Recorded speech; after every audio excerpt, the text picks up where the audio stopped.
آج ہم بات کرنے والے ہیں اس ایک دیوار کے بارے میں جو ہم نے خود اپنے راستے میں کھڑی کر رکھی ہے، وہ ہے ڈر۔ آپ نے کبھی غور کیا ہے ہمارے سارے بڑے ڈیسیژنز، ساری پلاننگ اور یہاں تک کہ ہماری خوشیاں بھی اکثر اس ڈر کے چکر میں دبی رہ جاتی ہیں۔ ہم صبح اٹھتے ہیں تو ڈر ہوتا ہے کہ آفس میں کیا ہوگا، رات کو سوتے ہیں تو ڈر ہوتا ہے کہ کل کیا ہوگا۔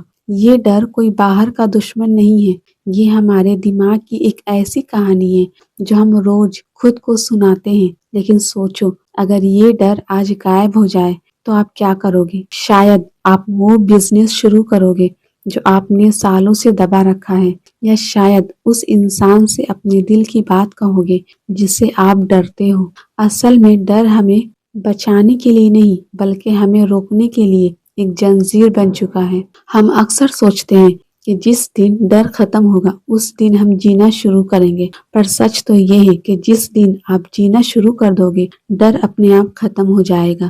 گروتھ ہمیشہ ڈر کے دوسری طرف ہوتی ہے۔ جیسے ایک بچہ جب پہلی بار چلنا سیکھتا ہے، وہ گرنے سے ڈرتا ہے، پر وہ گرتا ہے، اٹھتا ہے اور پھر چلنے لگتا ہے، کیونکہ اس کا چلنے کا جنون گرنے کے ڈر سے بڑا ہوتا ہے۔ ہم بڑے ہوتے ہوتے اتنے اسمارٹ ہو گئے ہیں کہ ہم نے گرنے کو ہار مان لیا ہے۔ ہم بھول گئے ہیں کہ ہر مہان کہانی کی شروعات ایک ایسے انسان سے ہوئی تھی جو بہت ڈرا ہوا تھا، لیکن اس نے پھر بھی قدم بڑھایا۔ اب سوال یہ ہے کہ بنا ڈر کے جیے کیسے؟ اس کا جواب کوئی فارمولا نہیں بلکہ ایک احساس ہے۔ سب سے پہلے یہ سمجھنا بند کرو کہ فیلر کوئی بری چیز ہے۔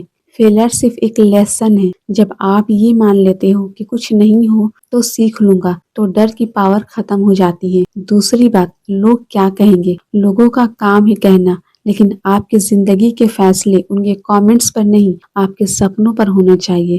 لوگ صرف 2 دن بات کریں گے، پر آپ کا افسوس پوری لائف رہے گا۔ آپ کو بس کام کرنا ہے، اپنے ڈر کو فیس کیجیے، اس سے بھاگیے مت۔ اگر اکیلے رہنے سے ڈر لگتا ہے تو اکیلے وقت بتائیے، کیونکہ جس کو آپ آنکھوں میں آنکھیں ڈال کر دیکھ لیتے ہو وہ چیز آپ کو ڈرانا بند کر دیتی ہے۔ زندگی بہت چھوٹی ہے، اسے کاش اور اگر میں بتانے کے لیے ایک گہری سانس لیجیے، اپنے اوپر بھروسہ کیجیے اور آج سے یہ کہنا شروع کیجیے کہ میں ڈر سے بڑا ہوں، کیونکہ جب آپ ڈر کے بنا جیتے ہو تبھی آپ صحیح معنی میں آزاد ہوتے ہو۔